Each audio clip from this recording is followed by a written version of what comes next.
सुधीर भाऊ, माझा सुनील सुनील या सुनील शेळके. उत्तरातून काही स्पेसिफिक प्रश्न निर्माण होतात.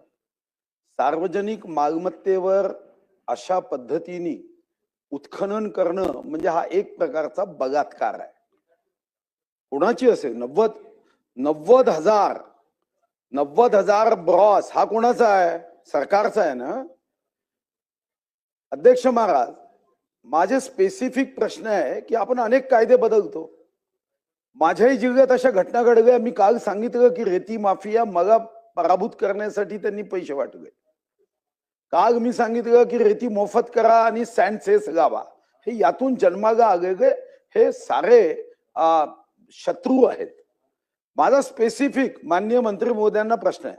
ते म्हणाले की पहिल्यांदा चौकशी अहवाल आला आणि मग मंत्री महोदयांना शंका आली की कुछ तो भी गडबड है, दया कुछ तो गडबड है, आणि म्हणून त्यांनी पुन्हा त्याची चौकशी केली. तेव्हा लक्षात आलं. समजा मंत्री महोदयांच्या लक्षात आलं नसतं तर विभागीय आयुक्तांनी तशाचा तसा अहवाल हा पाठवला असता आणि लक्षात आलं नसता नजर चुकीनी 90,000 ब्रॉस गेली असती. तर माझा पहिला प्रश्न आहे की ज्यांची नजर चूक आहे त्यांची नेत्र तपासणी योग्य पद्धतीने करून त्यांना असे अहवाल शासनाकडे पाठवू नये.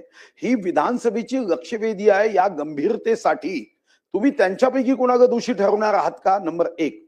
नंबर 2, तुम्ही निलंबित केलं. आम्हाला मनापासून आनंद झाला. धडाकेबाज मंत्री म्हणून आम्हाला आनंद आहे.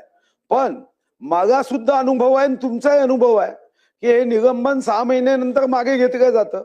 मग तुम्ही स्पेसिफिक या विशिष्ट विषयात याचं उत्तर असं मला हवंय की त्यांचं निलंबन हे मागे घेण्याचा प्रश्न नियमात काहीही तरतूद असली तरी उद्भवणार नाही जोपर्यंत चौकशीचा अहवाल येत नाही.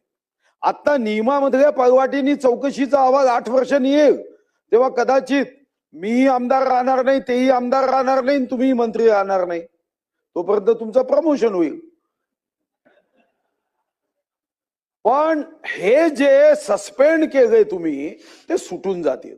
म्हणून स्पेसिफिक 6 महिन्यात 8 महिन्यात त्याची चौकशी करून कोणत्याही परिस्थितीत कायद्यात काहीही तरतूद असली तरी या कायदे मंडळात तुम्ही आश्वासन द्या की त्यांचं निलंबन मागे घेतल्या जाणार नाही.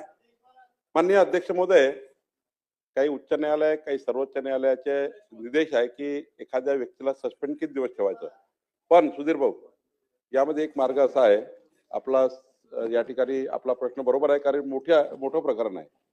त्यामुळं एक मात्र करता येतं की आपण जे विभागीय आयुक्त आणि जिल्हाधिकाऱ्यांनी अशी पहिली चौकशीचा रिपोर्ट असा का पाठवला आणि आता आम्ही लक्ष टाकल्यावर हा रिपोर्ट का आला याची तर आम्ही चीफ सेक्रेटरी मार्फत चौकशी करणार आहोत. विभागीय आयुक्त आणि कलेक्टरनी का त्या ठिकाणी असे चुकीचे रिपोर्ट पाठवले. दुसरा महत्वाचा या ठिकाणी प्रश्न आहे की आपल्या हातात हे आहे की 3 महिन्याच्या आत जे आता सस्पेन्शन जे झालं यांचं आणि त्या जो या ठिकाणी खानपट्टा मालक होता यांचं जे काही आता इतकं मोठं उत्खनन झालं आहे त्यामुळं काही ना काही तर संबंध आहेत. आणि त्यामुळं मी नक्की सांगेल की 3 महिन्यामध्ये या प्रकरणाची विभागीय चौकशी पूर्ण करू आणि विभागीय चौकशी पूर्ण करून जे दोषी नसतील त्याबद्दल काय वेगळा निर्णय करायचा. पण जे दोषी असतील त्यावर मात्र या शासनामध्ये जे काही आपल्याकडे कायदे आहे या कायद्यातली सर्वात मोठी तरतूद वापरून आपण यावर कारवाई करू.